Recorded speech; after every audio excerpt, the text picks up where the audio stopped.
mexendo no índice J, ela está pegando MI, está rodando esse índice aqui, mas não está mexendo no J. Mas eu posso fazer o seguinte, vamos fazer aquilo que nós estávamos pensando. Se nós tivermos esse objeto aqui, o J, HJ, então vamos pegar isso que está aqui.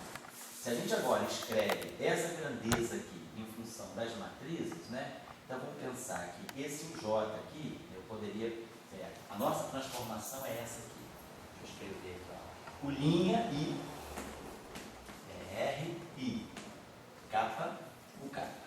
Estou escrevendo a transformação normal. Vamos inverter essa relação. Vamos multiplicar essa equação por R a menos 1. Então isso aqui vai ficar R a menos 1, vamos colocar assim, MI. Aí vamos ter R a menos 1, MI vezes R, capa vai dar a inversa. R a menos 1, MI vezes R, capa vai dar um delta de M capa, por causa da relação de inversão. Então vai ficar um delta de M capa e aqui então vai ficar o R. Então essa relação se escreve. O inverso dessa relação aqui é isso aqui, é U, M igual a R a menos 1, MI, invertendo essa relação. O linha I. Só que R a menos 1 é o R transposto. E o R transposto em I é a mesma coisa que o R em M. Vou colocar assim. Então, a inversa dessa equação pode ser escrita assim. Por exemplo, U original vai ficar, chamar esse índice aqui de M, né? O N é R e M, o linha I. Então, se eu inverter essa relação, ela vai ficar desse modo aqui. Por que eu estou falando isso? Porque nós vamos aplicar isso aqui e aqui. Então, a nossa equação está assim. Eu tinha essa equação, apliquei aquele RMI aqui. Então, RMI vezes a I dá a linha, RMI vezes PJ dá o PJ linha. Fizemos aquele cálculo em invariante. Agora, o problema é botar o RMI aqui. Então, é o que nós estamos fazendo aqui. E aí, agora, eu vou usar essa relação inversa. Quem é o J? O J é R. Ó, o índice livre aqui, esse índice vai ser um R, sei lá, capa, J, o capa, né? Olha a relação, a linha capa, tá aqui, ó. Bota o N aqui, então, esse índice aqui vai com esse, então, esse índice aqui vai com esse. Esse objeto vai seguir essa mesma relação duas vezes, então aqui eu vou ter um R, L, J, e aqui eu vou botar R, P, I, H', J, I, L, P. Já estou usando essa relação aqui para o tensor também. Ela vai seguir, quando eu fizer essa, eu estou dizendo isso aqui, quando eu jogar aquela relação para o tensor, né, quando eu tiver isso aqui, ó, que H' I, J, R, I, N, R, J, N, H, N, eu vou querer inverter essa relação. O que significa inverter essa relação? Multiplicar por R a menos 1, sei lá, L, R a menos 1, P, J. Inverter essa relação aqui significa multiplicar por R a menos 1, LI, R a menos 1, PJ. Então, quando eu fizer isso, eu vou ter assim, ó, R a menos 1, LI, R a menos 1, PJ, H e J. Tá lá. Igual. Aí esse R a menos 1 com esse R aqui vai produzir um delta de ML. Então L vai virar M. Com L vai virar L. E esse R a menos 1 aqui com esse aqui vai fazer com que o P e o N deem um delta. Então vai ficar delta de NP. Vai ficar P. Então ficou assim, ó. Aqui é o H'. Então a lei de transformação ficou assim. O H, a inversa dessa relação, é essa aqui. HLP é igual a R a menos 1 NP. Mas R a menos 1 é R transposto. E R transposto LI é R e L. R transposto PJ é RJP. E aqui HLP. Então, essa é a inversa dessa relação aqui. Esse aqui é o HLP. Estou pegando essa relação aqui. Então, esse aqui é o meu HLP. E esse cara aqui, por causa da transposição, ficou assim. E esse cara aqui, por causa da transposição, ficou aqui. E aqui eu tenho isso. Então, eu estou dizendo que eu sei escrever essa grandeza aqui em função das grandezas rotacionadas. Tá? Aqui. Eu só inverter aquela relação. Então, foi isso que eu fiz aqui. usamos aqui que o J é R, K, J, o K, e aí fiz a mesma relação aqui. L com L, P com P, com K. E aí aqui temos ainda o RMI. Então vamos lá. Esse R aqui, KJ, com esse R, LJ, aqui eu boto o transposto e fica LJ, ou fica JL. E aí vai me dar um delta, vai me dar um delta de LK. Então essas duas matrizes aqui, elas vamos dizer assim, se cancelam, dando aqui um delta de KL. Então K fica L. Essa aqui é a mesma coisa. Essas duas aqui se cancelam.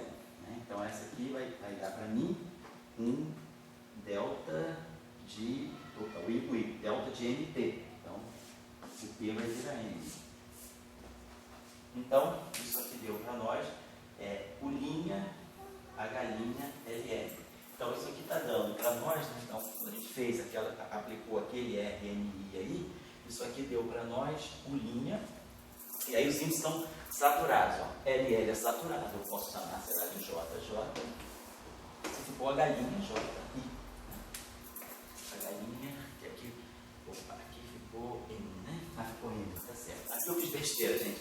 Que aqui, ó, RMI, aí é a linha M. RMI, VI é linha M, perdão. E aqui ficou um M. Então ficou tudo certinho. Então o que a gente está observando? Se essa equação aqui, e aí agora, quem é essa equação aqui? Essa equação aqui é alfa, a linha, é a componente M desse vetor, mais beta, V, linha, escalar, X, linha, V, linha, igual a U'H,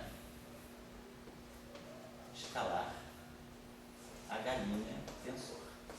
Então, a mesma equação é válida para vetores transformados. Ou seja, a equação manteve a mesma estrutura, só que onde tinha cada vetor antigo, eu substituí pelos vetores novos. Mas a forma da equação é a mesma, a estrutura da equação não mudou. Simplesmente aonde não tinha linha, ó, eu botei linha.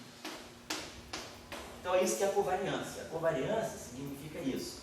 Uma equação que é válida num sistema de referência, ela vai ser válida em qualquer outro sistema de referência obtido a partir desse por transformação. As grandezas individuais não são invariantes. A linha é diferente de A, V' é diferente de V, X' é diferente de X, V' é diferente de V, U' é diferente de U e H' é diferente de H. Porém, a relação como um todo não mudou. Então, isso é o que nós chamamos. A equação não é invariante, mas ela é covariante. Covariante por quê? Porque ela variou da mesma forma. A mesma equação era válida aqui e passou a ser válida aqui. Agora, essa equação seria uma equação invariante se, por exemplo, ela não mudasse, se ela fosse a mesma equação. Quer dizer, isso aqui é um invariante. V escalar x é igual a V' escalar x'. Isso aqui é idêntico a isso. Agora, V' não é igual a V. Então, eles são diferentes, mas um é obtido a partir do outro por uma transformação. Então, isso é uma covariância. Isso é uma invariância. Então, a equação é covariante, mas não é invariante. Então, o sentido de covariância é isso. É quando uma equação ela é válida para um observador, ou antes de eu fazer uma transformação, a mesma equação vai ser válida depois que as transformações forem feitas. Ou seja, todas as grandezas daquela equação vão ser transformadas, o A virou A'H, o B virou V'H, o X virou V'H, vai, mas a equação manteve a mesma estrutura. A equação nova, escrita em termos das grandezas novas, é idêntica à equação antiga escrita em termos das grandezas antigas. Então, isso é uma equação covariante. A covariância significa isso. Se uma equação é válida antes de uma transformação, ela é válida depois da transformação. Em física, o que a gente quer é isso. A gente quer covariância de observadores. O que nós queremos é que, se uma equação é válida para um observador, ela deve ser válida, a mesma equação, apesar das grandezas dessa equação mudarem, a equação vai ser válida para todos os outros observadores, né? Por exemplo, quando a gente escreve a segunda equação de Newton lá, né? Sei lá, que F é igual a dq dt, ddt de P, né? Isso aqui é a nossa segunda equação de Newton. Essa equação aqui, se ela vale para um observador, se eu agora obtenho um observador que é rotacionado em relação a ele, o outro observador vai escrever a mesma equação. Para ele a força mudou, a rotação não mexe no tempo, mas mexe no momento. Então, a equação tem a mesma estrutura para dois observadores diferentes, mas a equação tem a mesma forma. Então, as grandezas individuais mudaram, mas a equação não mudou. Então, esse é o sentido da covariância. A invariância não. A invariância é quando não há mudança. Quer dizer, o que é sem linha é igual ao que é com linha. Aqui não. A equação com linha tem a mesma forma da equação sem linha. Mas as grandezas mudaram. Tudo que tem linha é diferente do que não tem linha. O V' é diferente do V, o X' é diferente do X, o A' é diferente do A. Então, essa é. Então, quer dizer, para nós, vou lá. Para nós o importante é isso, porque para nós o importante é que, se, o que é importante para nós é essa ideia aqui, se o lagrangiano é invariante e é escrito em termos de campos covariantes, campos que estão em certas representações. Então, se o lagrangiano é invariante e os campos que estão no lagrangiano são covariantes, então as equações dinâmicas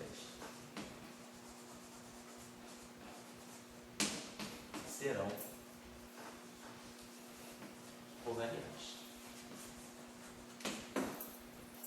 Então, a covariância das equações. Então, o que a gente tem sempre é isso, a situação normal que a gente tem é lagrangiano invariante e equações de campo covariantes. As equações de campo, em princípio, mudam, mas elas mudam de uma forma covariante, ou seja, as equações para um observador têm a mesma estrutura que as equações para outro observador, mudando apenas as grandezas individuais. Isso aí é um teorema, né? Isso aí pode ser como provar, né? É fácil de provar isso. É fácil de provar. É o teorema de álgebra linear. Quer dizer, o que você está dizendo, o que são as equações de movimento? As equações de movimento são a variação do lagrangiano em relação a um certo campo. Então, isso aqui é um invariante. Mas isso aqui não, isso aqui é um campo, pode ter um índice I. Então, se você fizer uma rotação, esse cara aqui não muda. Então, se você fizer uma rotação, você pode escrever isso aqui da seguinte maneira. Isso aqui é dl, d' I, d',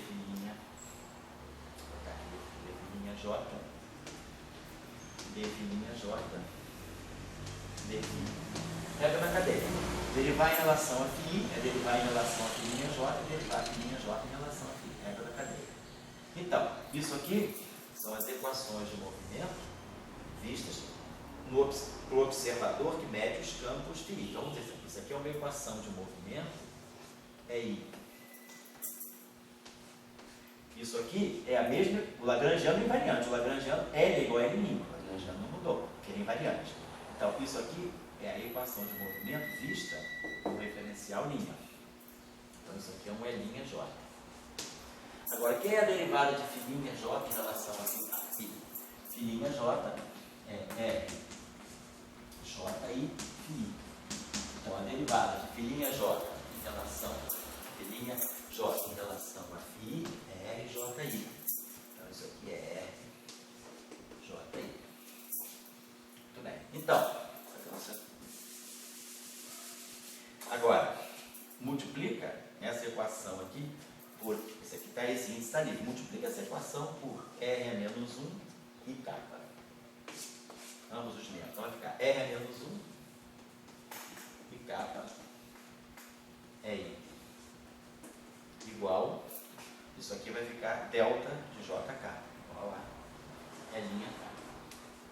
Então está aqui. Então a equação de campo, ela é covariante, ela se transforma com a mesma matriz que o campo se transforma. Então, se essa equação, se EI é igual a zero, se as equações de movimento me dão que EI é igual a zero para um observador, 0 vezes isso dá zero. Então, L'K também é igual a zero. Então, se as equações de movimento são válidas para esse observador, elas automaticamente são válidas para esse observador. É isso que acontece. A covariância significa isso, alguma coisa. Ela significa, de uma certa maneira, uma universalidade. Quer dizer, aquilo que é zero para um observador, se essa grandeza é covariante, ela vai ser zero para qualquer outro observador. Quando uma grandeza não é covariante, não, ela pode ser zero para mim, mas não vai ser zero para outro observador. Mas quando ela é covariante, se ela é zero para um, ela é zero para todos. E é isso que é o significado que a gente quer. Porque em física a gente vai querer que as equações sejam, por exemplo, lei de Newton, né? Equação de Newton, F igual a dt dt.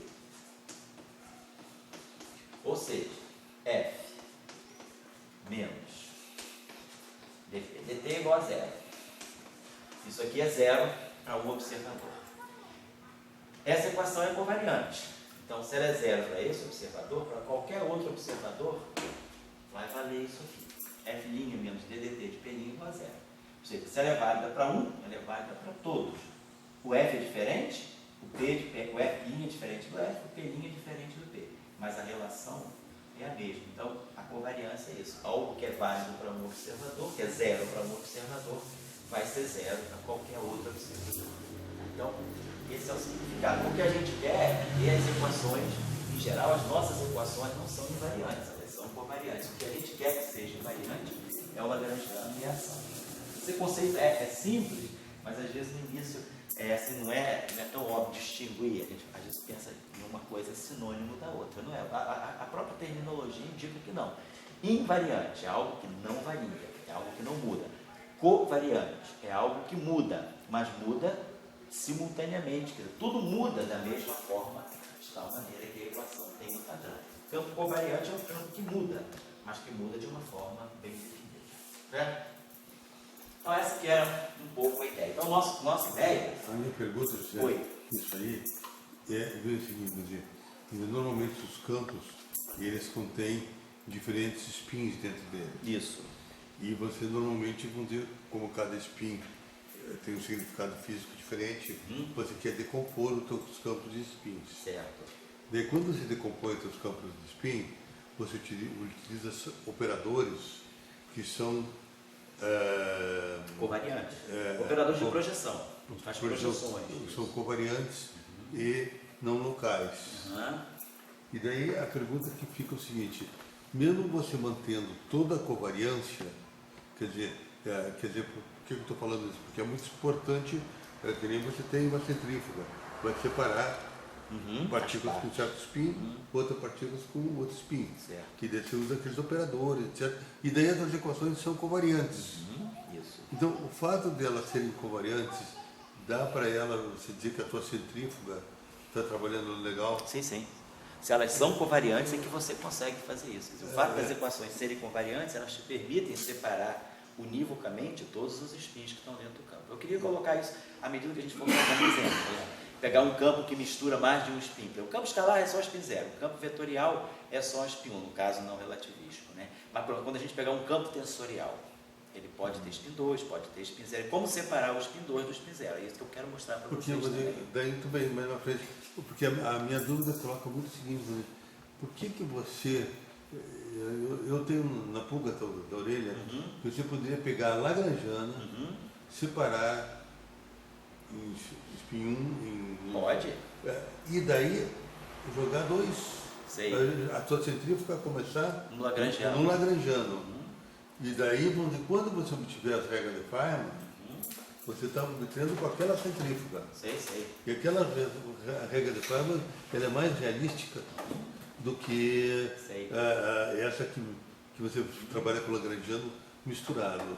A questão que você tem que levar em conta é o seguinte: a gente aqui está falando já de teoria quântica de campo, né? Quando, numa teoria clássica, isso não é problema, porque a gente vai fazer a decomposição e o campo clássico é o campo clássico. Mas quando você vai fazer o campo quântico, você vai impor a ele relações de comutação não triviais, a questão é saber como você vai quantizar um campo que não é local. A questão que está em jogo aí é a não localidade. E aí você quantizar uma coisa local ou não local faz muita diferença. Então, na teoria quântica de campos, se a gente for fazer isso que você está falando, já vai fazer a filtragem dentro do lagrangiano Você pode fazer para já saber o que você vai ter, mas na hora de quantizar os campos, você não vai poder quantizar os campos que estão decompostos em forma não local. Que aí entra vamos dizer assim, esse conceito entra em jogo. Local e não local. Na hora da quantização, isso faz diferença. Se você trabalha no âmbito da física clássica, sem necessidade de quantizar os campos, isso não vai ser problemático, mas na teoria quântica de campos isso vai ser problemático. Eu te pergunto, quando você, no âmbito da física clássica, quando você retira as suas regras de Feynman, os seus propagadores, os seus vértices, e você ter feito com essa centrífuga, onde você tem, vamos dizer ali, qual é a diferença, quando você vai com a física quântica que você está falando? Quer dizer, a física quântica vai tirar as mesmas coisas. Mas aqui você está pressupondo o seguinte, quando você tira as regras de Feynman, você já está tirando as regras de Feynman porque você sabe que aqueles campos são quânticos. Você usa o lagrangiano clássico, tira as regras de Feynman, olhando para o lagrangiano clássico, mas você vai aplicar aquilo numa situação em que os campos estão quantizados. Então você não está perdendo, apesar de você estar usando o lagrangiano clássico, você não está perdendo de vista que o teu campo é quantizado. Então que aquelas regras vão ser válidas para o campo quantizado. Se o campo é clássico, aquelas regras não vão ser usadas. Então essa que é a questão. Você usa o lagrangiano clássico para fazer derivações prévias naquilo que é quântico. Mas quando você usa o lagrangiano clássico de forma não local, tira as regras de Feynman e joga na coisa quântica, você fica com problema de consistência. Esse que é o diagnóstico da questão. Porque o que assim me parece intuitivamente é que você deveria fazer a interação do spin 1 com o spin 0. Sim. Assim, o spin 1, spin 1, spin 0, spin 1, spin 0. Sim. Então você, de alguma maneira, você teria que ter uma centrífuga, senão você não vai conseguir essa separação. Certo. E que na equação de movimento você conseguiu fazer. Certo, equação de movimento. Pois você pode fazer isso na equação de movimento. Na hora da teoria quântica, você pode fazer isso também, mas no propagador, na função de Green. Você faz isso já na função de Green. Vamos falar sobre isso aqui, na hora da gente olhar as funções de Green. Então, caso escalar. A gente tinha dado um exemplo ontem simples. A gente tinha pegado o exemplo de um lagrangiano de um campo escalar. Então, vamos dizer que a gente tivesse esse campo aqui. A gente tinha feito até assim, alguma coisa como sendo alfa, e aí aqui a derivada temporal do campo, acho que era ao quadrado, é uma energia cinética. Uma derivada temporal do campo ao quadrado, então isso aqui estava medindo, vamos dizer, a energia cinética do campo. Aí aqui a gente botou um termo, que era alguma coisa como o gradiente do campo ao quadrado. Então era uma energia associada ao gradiente do campo, ao fato do campo não ser uniformemente distribuído. Aí tínhamos colocado aqui, eu acho que ainda um termo assim, um gama, e aqui um laplaciano do campo ao quadrado também. Então, a derivada segunda do meu campo conta.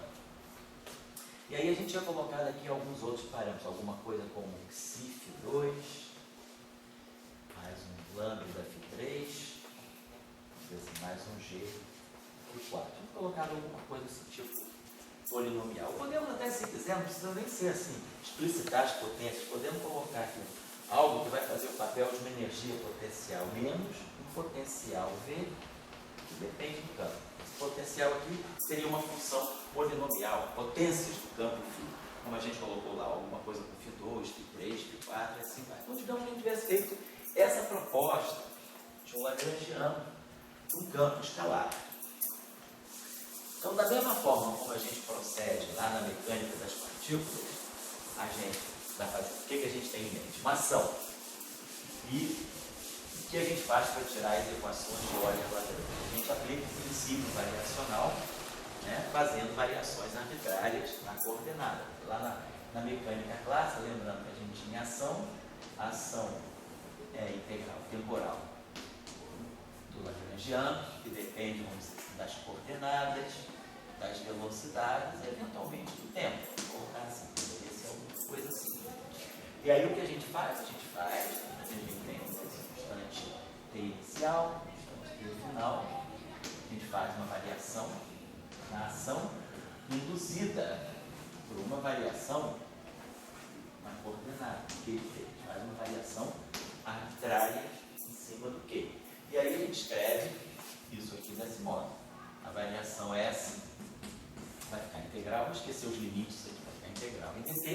E aí tá, meu lagrangiano depende de quê? Então eu vou fazer dl dq delta q. O lagrangiano depende de que ponto? Mais dl dq ponto delta da derivada temporal do q. Mas o t não depende do q. Então essa é a dependência do lagrangiano. Se eu mexer em delta q, se eu fizer um delta, né? Se eu levar q em q mais delta q, então meu lagrangiano muda dessa forma. A variação dele em relação a q, delta q, mais a variação dele em relação a q ponto, delta de q ponto. Então, é isso que está acontecendo aí. Aí, aqui a gente faz dele. Isso aqui, na verdade, é ddt do delta q. E aí a gente escreve esse termo como sempre, né? A gente escreve esse termo como sendo a derivada temporal de dl dq ponto vezes delta q menos ddt do dl dq ponto delta q. Então, esse termo estava escrito assim, que era isso aqui vezes isso. Eu escrevi como a derivada do produto e tirei a derivada do primeiro. Então, isso aqui é uma identidade com isso aqui. E isso aqui é uma integral de uma derivada exata. Então, isso aqui vai pegar essa grandeza aqui só nas bordas, nos terminais de integração. E aí, a gente fala, bom, a nossa pressuposição é que a dinâmica do sistema, ela se dê só aqui no interior, entre o tempo inicial e o tempo final. O que me importa é o intervalo de tempo entre TI e TF. Então, o que a gente faz é tomar as variações, a gente vai fazer variações aqui de tal maneira que delta QI igual a delta Q, TF igual a zero, que a gente chama de variações de extremos fixos. Porque para nós não interessa mexer no extremo, a gente quer saber o que acontece entre o tempo TI e o tempo TF. A dinâmica está aqui nesse intervalo de tempo. Então, adotando essa ideia aqui, a gente despreza esse termo, porque isso aqui vai dar delta Q calculado em TF, delta Q calculado em TI. O termo aqui é zero. E aí a gente substitui esse termo aqui. É nisso para a gente então chegar aqui e colocar esse delta Q em evidência, por causa disso, e colocar aqui o termo menos ddt de dl dq ponto.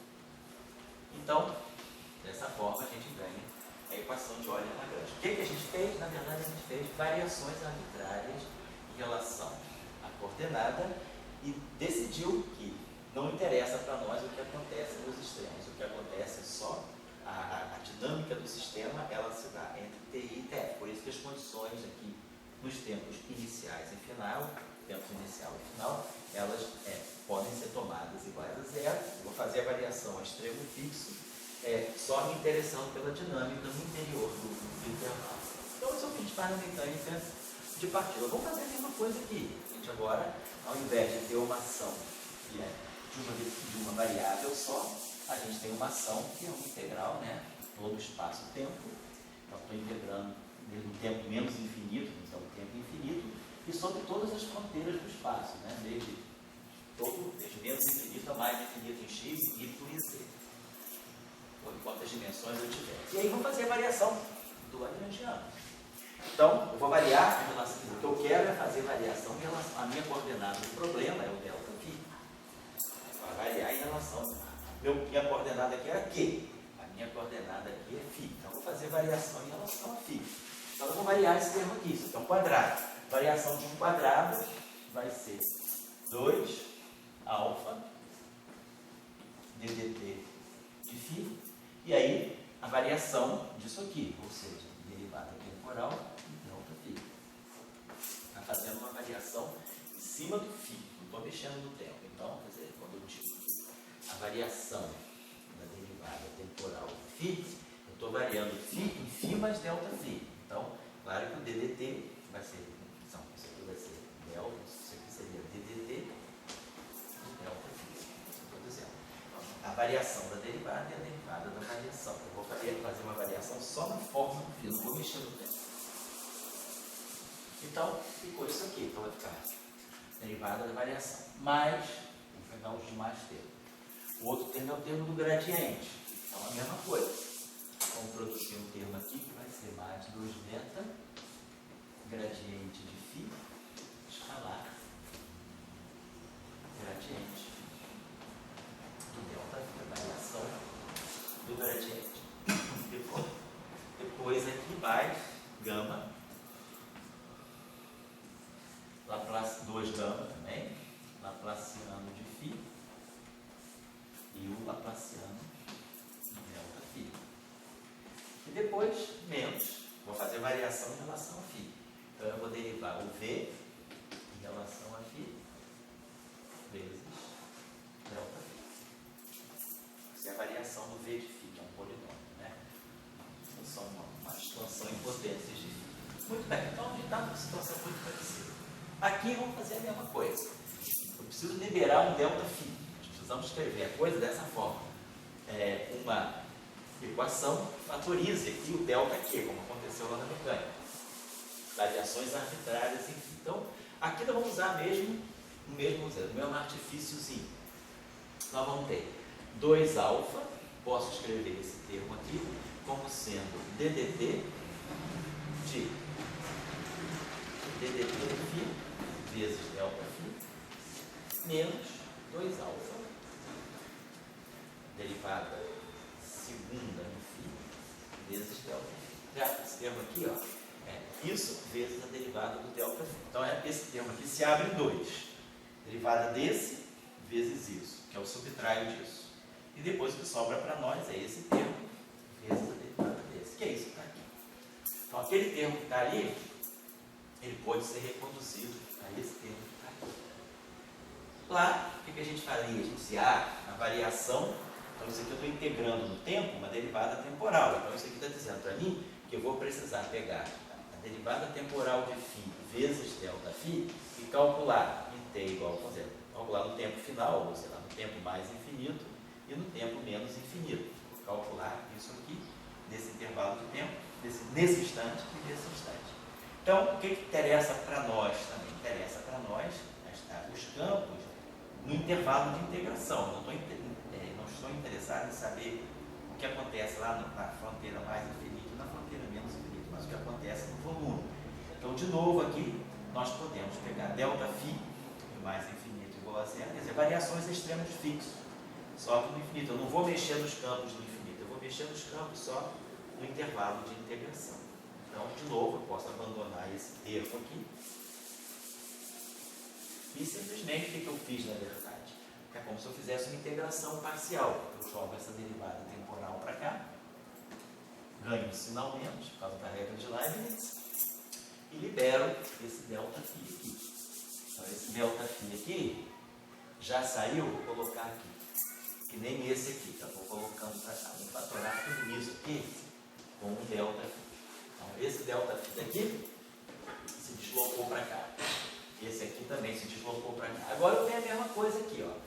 Eu tenho gradiente de φ escalar gradiente de φ. Quer dizer, isso aqui o que é? Derivada de φ e derivada do delta φ. O que nós vamos fazer? Vamos fazer a mesma coisa. Vamos botar uma derivada do produto e subtrair da derivada do primeiro termo. Vai ficar di ao quadrado φ vezes delta φ. Então, esse termo que está aqui é isso que está aqui. E aí, isso que está aqui é isso menos isso. Então, sobra para nós aqui exatamente esse termo aqui, o gradiente do delta φ. De novo, isso aqui agora, teorema de Gauss. Aqui eu estou integrando no volume uma divergência. Isso aqui, ó, isso aqui é DI de uma certa coisa com índice. Isso aqui é uma integral de volume de uma divergência. Ou seja, eu estou de novo pegando os delta φ lá na fronteira mais infinito e menos infinito na coordenada xy. Então, de novo, vou supor que os meus campos lá no infinito, né, eles vão a zero, as variações deles vão a zero. Esse termo, de novo, é desprezar, como se eu estivesse pegando variações dos termos fixos no infinito. De novo, o que eu fiz foi isso. Eu trouxe essa derivada para cá, produzi um Laplaciano, que a divergência do gradiente é um Laplaciano. Então, eu tenho um Laplaciano de φ aqui, e aqui eu liberei o delta φ, que veio para cá. Aqui, olha isso aqui. O que nós temos aqui? Ó? Isso aqui que tem aqui para nós é Laplaciano de φ, di φ, vezes Laplaciano de delta φ. delta. O que eu vou querer fazer? Eu quero liberar sempre isso aqui para poder fatorar um delta φ no final do dia. Então eu vou dizer que isso aqui é dj de dI φ vezes dj de delta φ menos dj dI φ vezes dj de delta φ. Primeiro, então, estou dizendo que isso aqui, essa derivada aqui, está atuando nesse produto todo. Tirei esse termo aqui, que sobrou, quer dizer, claro, é um outro termo que sobra aqui, que é essa derivada aqui, atua aqui, que é o que aconteceu aqui. E depois essa derivada atua aqui, que é esse termo aqui. Então, isso que está aqui é a derivada desse produto menos a derivada do primeiro termo. Então, de novo, isso aqui é o dj, é a integral de uma divergência, é a integral de uma derivada. Então, isso aqui, de novo, vai medir para mim a variação do campo lá no infinito. Campo lá no infinito. Então, de novo, eu vou abandonar esse termo aqui, porque eu estou pegando as contribuições só lá no infinito. Eu quero ficar no volume. Então, esse termo aqui, na verdade, virou esse. Aí, agora, o que eu vou fazer? Eu vou aplicar a mesma coisa aqui. Vou dizer que esse termo aqui é essa derivada atuando em todo mundo. Ou seja, ficou menos dj dI φ delta φ, esse termo aqui, né? Então, vou ter a derivada de tudo mais dj dI φ vezes delta φ. Estou dizendo isso aqui. Então, esse termo que está aqui, é isso tudo aqui com isso. Essa derivada vai atuar aqui, vai cancelar esse termo. E essa derivada vai atuar aqui, que é esse termo. Então, de novo, estou produzindo isso aqui, a integral de uma derivada, eu estou pegando o campo no infinito. Esse termo aqui é zero. E aí sobra para mim o que aconteceu, na verdade. Eu joguei, na verdade, o segundo laplaciano para cima do primeiro. Então, eventualmente, o que aconteceu aqui foi, esse laplaciano veio para cá. Então, ficou laplaciano do φ. E aí aqui eu limpei. E aí esse delta φ veio para cá. Então, o que a gente vai entendendo é que cada derivada que é transferida do delta do campo para o outro lado, ela leva um sinal menos. Duas derivadas vão levar um sinal mais. É uma regra que vai ser universal. Mas, de qualquer maneira, o que a gente fez foi isso. A gente liberou o delta φ. Então, exatamente como na mecânica clássica, o que a gente quer é que essas variações, isso aqui me dê o delta S. Então, eu quero que a variação da minha ação seja zero para variações arbitrárias do campo. Então, como esse delta φ é completamente genérico, né? Que a gente está chamando de independência funcional, é que, na verdade, quem tem que ser zero é esse coeficiente. Então, a gente pode tirar esse 2 aqui, né? Tem 2, 2, 2. Vou botar esse 2 aqui, esse 2 aqui, esse 2 aqui. Vou botar um meio aqui. Então, vamos se a gente tivesse o seguinte: beta laplaciano de φ mais gama laplaciano de φ menos um meio de dv, vamos botar assim, v' de φ, que é a derivada de v em relação a φ, igual a alfa derivada temporal segundo de φ. Tem uma pergunta. Opa! E se ela passou na quarta, por acaso, não aparece a teoria da elasticidade, quando você tem ela passou ao quadrado, Ela tem uma placa, né? Isso. Aquela segunda dificuldade, né? Ela passou na quarta. ao quadrado, gradiente 4, laplaciano ao quadrado. Laplaciano em Certo, cima do laplaciano. tá. Derivada 4. Então tá lá, ó. Então isso aqui é a minha equação. Meu campo φ, a dinâmica dele vai satisfazer essa equação. Então esse termo aqui é o que está medindo, vamos dizer assim, a derivada temporal ao quadrado, é um termo de frequência ao quadrado, no espaço de Fourier, isso aqui é um ômega quadrado. No espaço de Fourier, isso aqui é um vetor de onda ao quadrado, a gente sabe que a correlação é essa, uma derivada temporal. é EKX menos ômega t. Então isso aqui é menos i ômega. E uma derivada espacial é o IK, no momento, né? Então, na verdade, o laplaciano, então, ele vira menos k ao quadrado.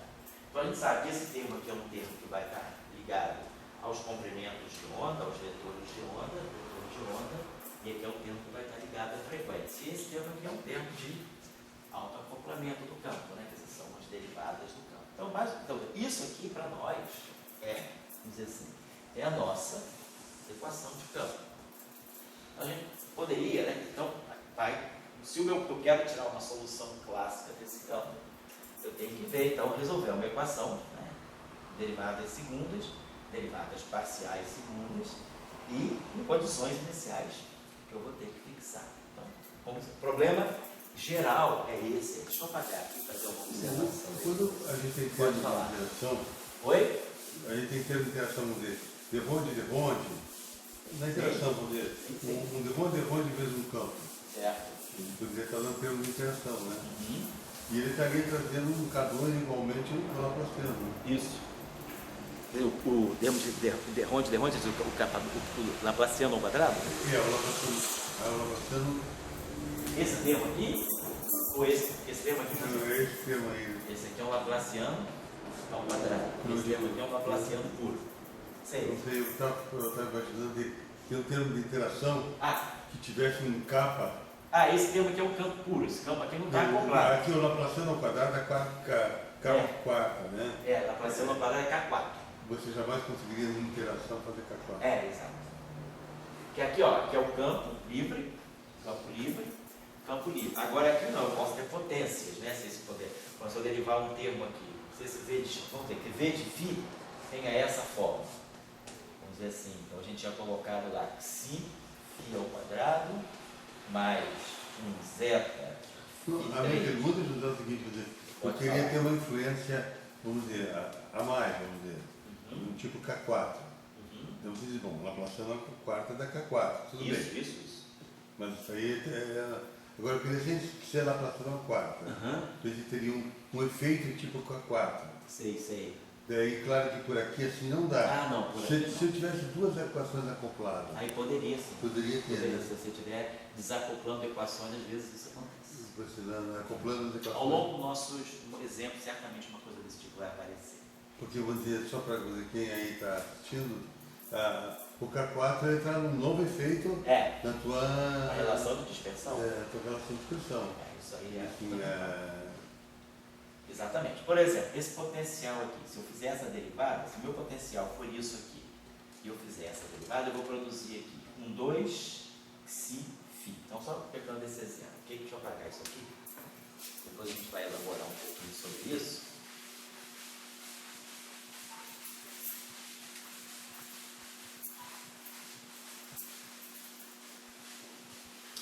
Se você tiver um sistema de equações acopladas, a tua relação de dispersão tem que ser vista como um todo, né? Tem que ser vista como um todo,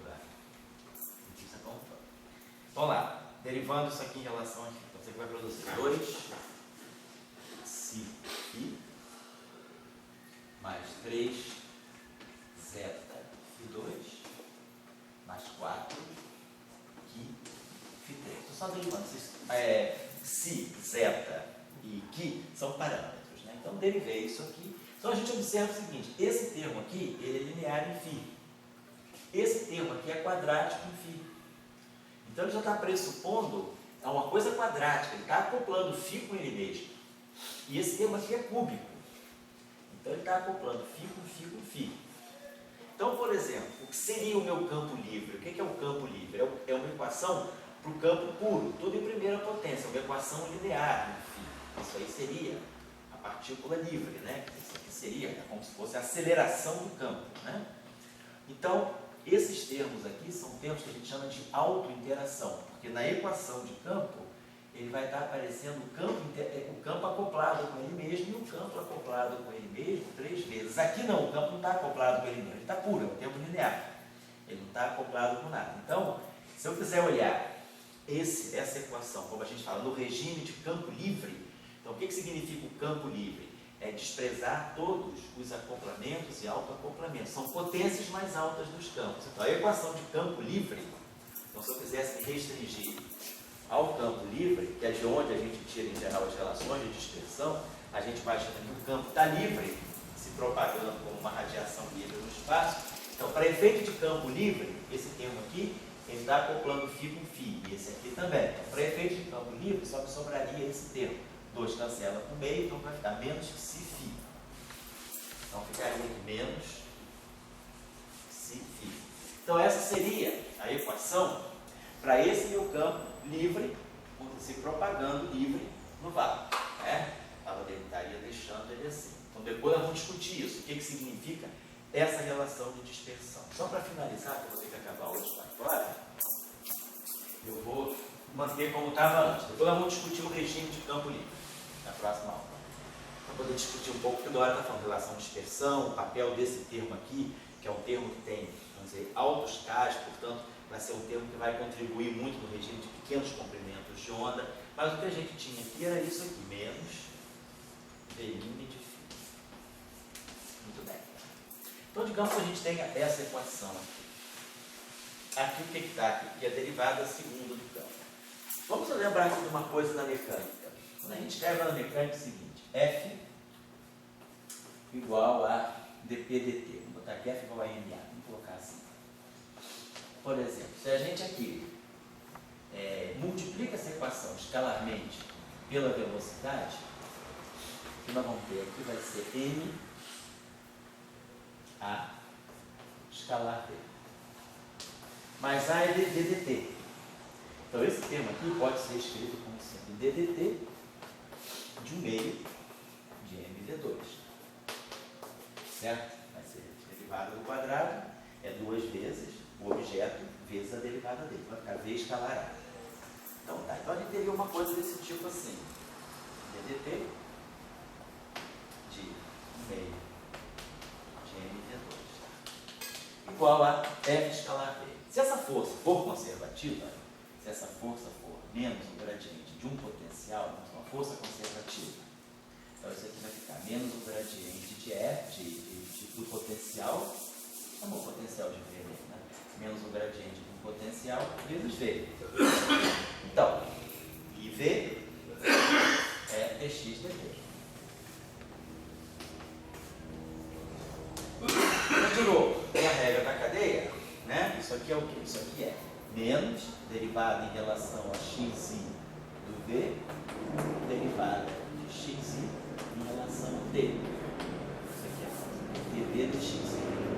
Então, está escrito aqui gradiente de φ, gradiente de V, escalar velocidade. Então, isso aqui, na verdade, é menos dV dt. Posso, pela regra da cadeia, isso aqui me dá no final do dia, isso aqui é menos ddt de V. Então, a gente vai daqui uma lei de conservação. A força sendo gradiente de um potencial, eu digo que energia cinética mais energia potencial igual a zero, ou seja, tem uma constante, tem um teorema de conservação.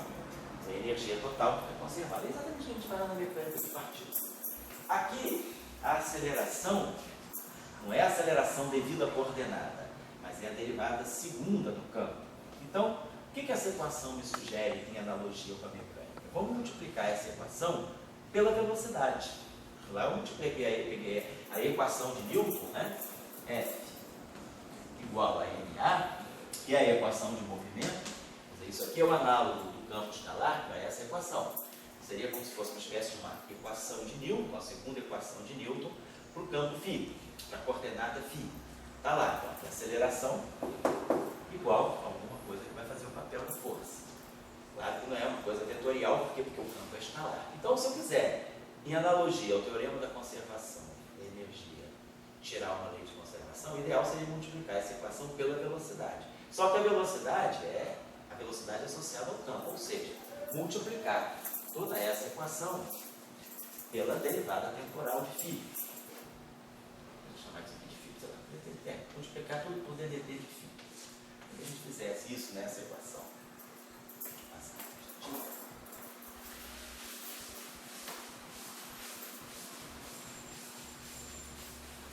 então a gente teria algo desse tipo. beta laplaciano de φ vezes φ ponto, DDT de φ, mais gama laplaciano de φ vezes DDT de φ. Nós estamos fazendo aí. Depois, menos derivada de V em relação a φ, derivada temporal de φ. E isso igual a alfa derivada temporal segundo de φ vezes a derivada de φ. Então eu poderia pensar que isso aqui é a mesma coisa, esse termo aqui nada mais é do que derivada temporal de meio de alfa dt ao quadrado. Se eu derivar isso aqui em relação ao tempo, eu vou ter duas vezes, vai cancelar alfa, a derivada de φ e a derivada segunda de φ. É exatamente o que eu fiz, ó, peguei a aceleração, multipliquei pela velocidade. O que eu ganho? A derivada temporal da energia cinética, como se fosse, quer dizer, a energia cinética, meio de alfa, velocidade do campo ao quadrado. Então a gente já tirou alguma coisa, isso aqui deve ser alguma contribuição para a energia. Isso aqui, a derivada temporal do campo ao quadrado é alguma coisa que nos coloca em nítida, né? Em nítida analogia com a energia cinética. Esse termo aqui, ó, também eu posso já fazer, é a derivada em relação a φ e a derivada de φ em relação a t. Então esse termo nada mais é do que a derivada temporal em de V de φ. Pela regra da cadeia, derivo em relação a φ, derivo φ em relação a t. Então esse termo aqui nada mais é do que derivada de t, derivada em t do p de φ. Derivo em relação a φ, dá ovelhinha de φ e dφ dt. Tá? Então esse termo aqui já deve estar se juntando com esse, dando uma energia cinética mais uma energia potencial. Então vamos fazer o seguinte, deixa eu escrever isso aqui assim, beta laplaciano de φ dt de φ mais gama laplaciano de φ dt de φ igual a ddt de meio de alfa ddt de φ ao quadrado mais v de φ.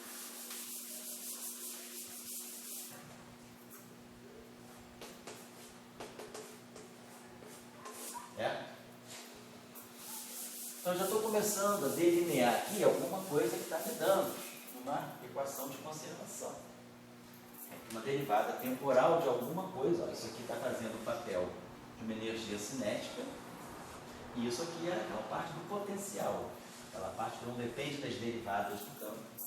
É como se fosse um potencial harmônico, um meio de X2. No nosso caso aqui era si φ ao quadrado, alguma coisa assim. E esse termo aqui. Só que agora, os nossos campos não dependem só de t. Na mecânica, a equação ela para no DDT, porque as coordenadas, tudo só depende de t. Meu problema é um problema unidimensional, tudo depende só de t. Na teoria de campos, não. Meus campos dependem de t e de x. Então eu devo ter uma contrapartida a esse DDT que deva estar medindo as derivadas em relação às coordenadas. Então, por exemplo, esse termo aqui, ó, vamos dar uma trabalhadinha nesse termo só para a gente ver o que isso significa. A gente vai acabar isso na aula que vem e aí a gente vai interpretar melhor essa equação. Mas o que eu estou querendo guiar vocês é que a partir da equação de campo, a equação da dinâmica do campo, nós podemos começar a tirar uma série de informações sobre a energia total do sistema e assim vai. Então, se eu pegar aquele termo que é beta, laplaciano de φ vezes ddt de φ, eu posso pensar que esse termo eu posso escrever assim, ó, isso aqui é beta, derivada i de φ, ddt de φ. Eu posso escrever esse termo assim, ó, beta, derivada i de derivada i de φ, ddt de φ, menos beta di φ, di certo? É uma identidade. Esse termo que está aqui é isso. Então, esse termo que está aqui é a derivada disso aqui. Essa derivada aqui pode atuar nesse e pode atuar nesse. Atuando nesse, reproduz esse termo.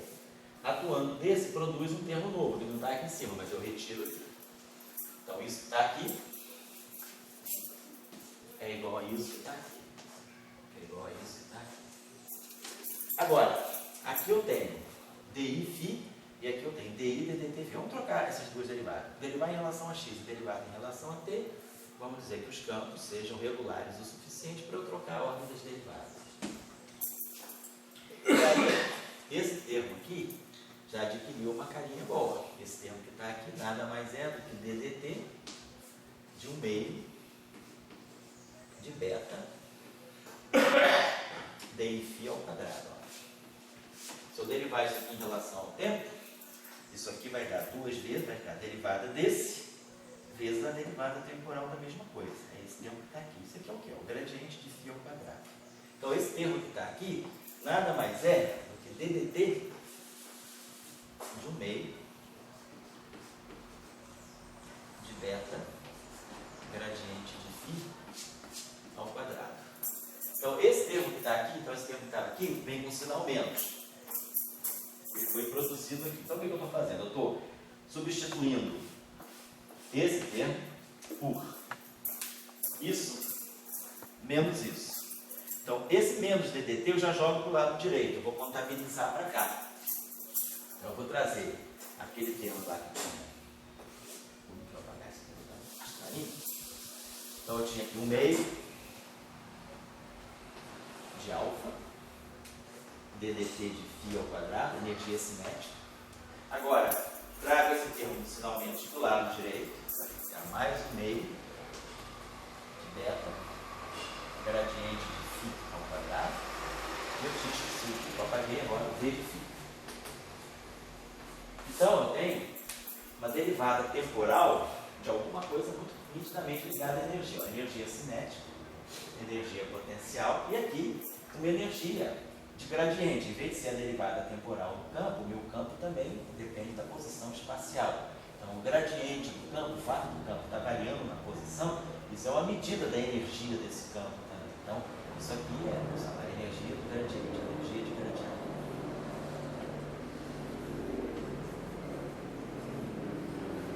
Isso aqui é energia genuinamente cinética. Então, meu campo tem essa energia. Agora, esse termo aqui, ele, no lugar desse termo aqui, então, que nós trabalhamos, ficou isso aqui, dá licença. Ficou divergência. Tá aqui, ó. Divergência de beta, gradiente de φ.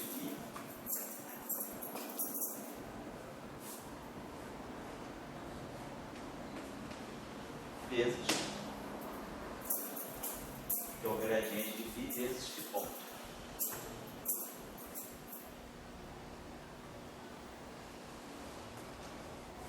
Apareceu esse termo aqui.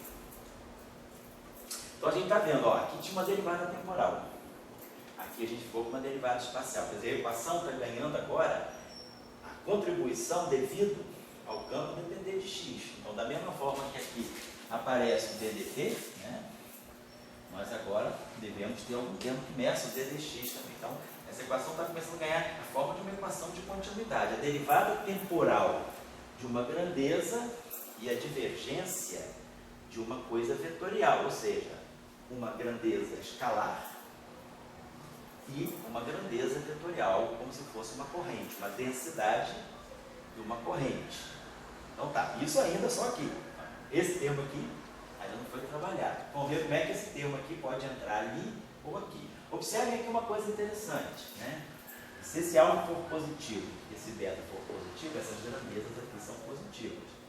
Se essa energia potencial aqui é positiva, né? Vamos dizer assim, alguma coisa assim, uma energia positiva, se desse uma energia que nunca é negativa, então esse termo aqui seria uma energia positiva. Não estou mais discutindo, estou só chamando a atenção que aqui aparecem esses quadrados. Vamos dar uma trabalhadinha rápida aqui, que não deve ser demorado também. Aquele termo que sobrou, ele deve também poder ser reconduzido a esses dois tipos de termo, jogar um termo com derivada, deve sair alguma coisa com uma derivada temporal que vai para lá e alguma coisa com derivada espacial que vem para cá. Vamos trabalhar esse termo. Esse termo está assim, ó. Laplaciano, ele é DI, DI, é o primeiro Laplaciano. DJ, DJ, é o segundo Laplaciano, de φ. Gama, né? O DDT de φ. Então vamos fazer aqui o esqueminha. Vamos dizer o seguinte, isso aqui vai ser gama DI. De quem? DI, DJ, DJ φ. Vezes dt φ. Então, nós estamos dizendo que isso aqui é a derivada, isso aqui é essa derivada. Só que isso aqui vai produzir dois termos. A derivada atuando aqui, que é esse termo aqui. Mas vai produzir o termo extra, que é a derivada atuando aqui, que eu tenho então que cortar fora. Vai ficar menos gama, por DI, DJ, DJ.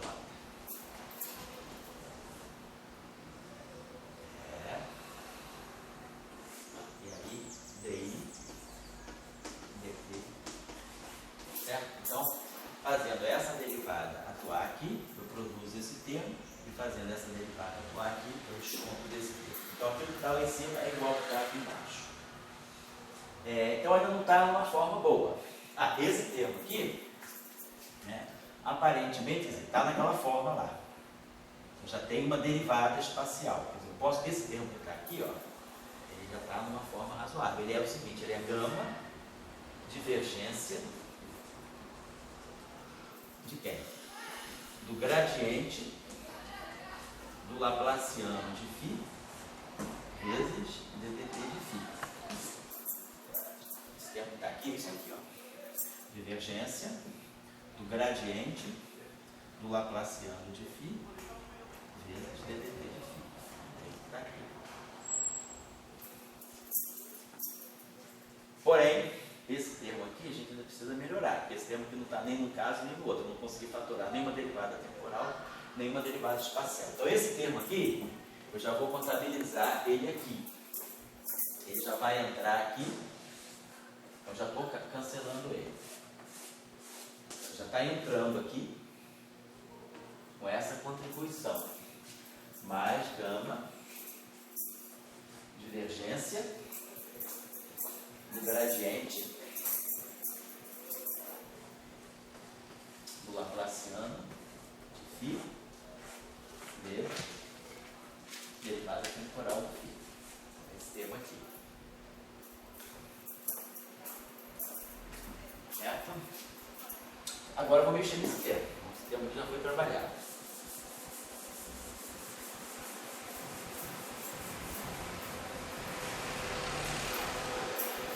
Fazer a mesma coisa. Tem esse sinal menos aqui, vou botar. Então eu tenho que isso aqui é menos gama DI de quem? Do DJ, DJ, que é o Laplaciano de φ, vezes DI dt φ.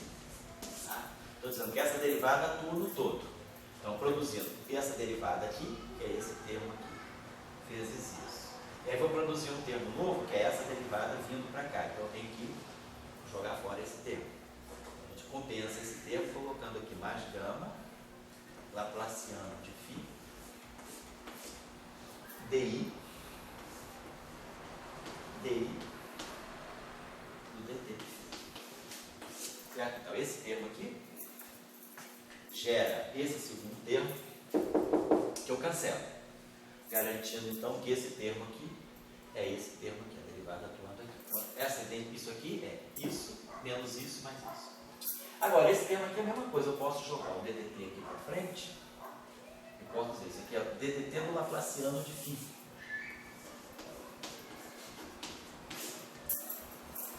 E aí, isso aqui nada mais é do que DDT de meio de gama Laplaciano de φ ao quadrado. Então, eu produzi um termo na estrutura que eu quero, um termo de equação de continuidade. É a derivada do quadrado. É uma energia associada ao Laplaciano do campo. Lá eu tenho uma energia associada ao gradiente do campo. E agora apareceu uma energia associada ao Laplaciano do campo. Só que ela está do lado esquerdo da equação. Então ela vem para o lado direito com o sinal menos. Vai aparecer aqui então menos 1/2 de gama laplaciano de φ ao quadrado. Quem está aqui com o sinal mais, lá do lado esquerdo. E esse termo aqui entrou naquilo que nós gostaríamos que ele entrasse. Isso aqui é a divergência de quem? Do laplaciano de φ, gradiente de ddt de φ. ddxi, né? Então isso aqui é a divergência. Isso aqui é um escalar, isso aqui é um vetor, isso aqui é o gradiente de ddt de φ. Então esse outro termo tem um sinal menos, que vai entrar aqui como sendo então menos gama, divergência, já está favorada lá fora, do laplaciano de φ, gradiente de dt de φ. Então a gente produziu mais dois termos aqui. Tá? E aquele termo. Então a gente, no final do dia, que estou fechando, no final do dia a gente ganhou uma bela equação de continuidade. Claro que vamos ter que interpretar cuidadosamente, mas a gente só manipulou para a equação de campo, a gente não fez mais nada. Então a gente tirou uma equação que é a seguinte: ddt, denotar aí, a gente partir disso aqui na aula que vem, de 1/2 de alfa, então, derivada temporal. Eu vou fazer o seguinte, para ficar para derivada temporal de φ, eu vou botar φ ponto. Φ ponto ao quadrado. A energia cinética do campo. Aqui, a energia cinética do gradiente do campo.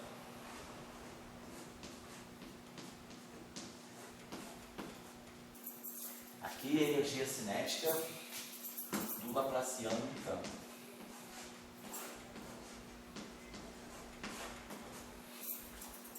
E aqui, a energia potencial.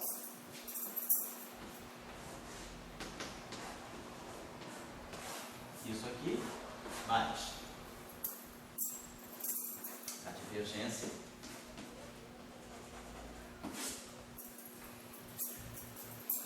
então começou com beta, gradiente de φ, vezes φ ponto, mais gama,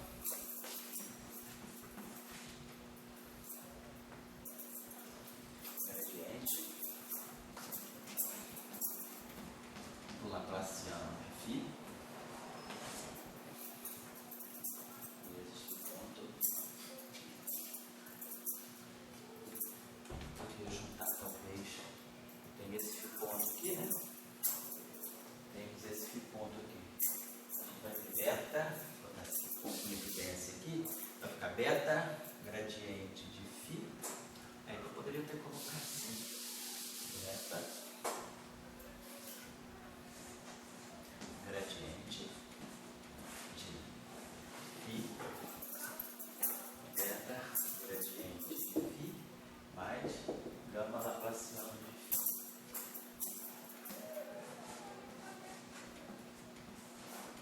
Juntei esses dois termos. Aí tudo isso vezes φ ponto. Esse termo aqui é uma coisa só. Multiplicando φ ponto. O gradiente de φ mais laplaciano de φ, beta mais gama, né? Vou ter que falar. E depois o termo final, que é menos gama laplaciano de φ, fica um gradiente de φ ponto. Então isso aqui é igual a zero. Então a gente pegou uma equação de conservação. Então aqui a derivada temporal dessa grandeza e a divergência de uma grandeza vetorial. Isso aqui está fazendo o papel de uma legítima equação de continuidade. ddt de ρ mais divergência de uma certa corrente J igual a zero. É o que eu estou falando, cargas e correntes. Nesse caso, a carga não precisa ser uma carga elétrica. carga pode ser uma densidade de energia. Então, o que a gente está entendendo é que isso aqui é uma densidade de energia, uma energia cinética e uma energia potencial. Então, se o campo é uma radiação, está transferindo energia, a gente sabe lá pelo estudo do eletromagnetismo que a equação de continuidade da energia do campo eletromagnético nos dá a equação de continuidade, quando eu pego derivada temporal do meio de ε0 é 2, mais B2 sobre 2μ0, mais a divergência, e aí aqui fica μ0, né? É vetorial B, é 1 sobre μ0, acho. É vetorial B, é igual a zero. Então o que a gente tem aqui? Aqui a gente tem a densidade de energia acumulada no campo eletromagnético. Essa energia, ela está entrando num volume, ela está aumentando num volume ou diminuindo. Isso aqui representa o fluxo de momento, né? O vetor de Poynting do campo eletromagnético. Então, essa equação está nos sugerindo, né, que isso aqui seja uma densidade de energia e que isso aqui seja, esse J aqui, seja o vetor de Poynting dessa radiação. Então, eu tenho essa radiação escalar se propagando e esse termo aqui está fazendo o papel de uma corrente, né? Então, se não tivesse o termo de Laplaciano, se o gama fosse igual a zero, ele estaria dando isso aqui. Ó. Isso aqui é o gradiente de φ. E isso aqui é o φ ponto. O gradiente de φ é justamente o momento, é o vetor K. Então isso aqui deve estar dando justamente o momento do campo, né? Isso aqui é um espaço de Fourier, isso aqui é K, vezes a transformada de Fourier de φ.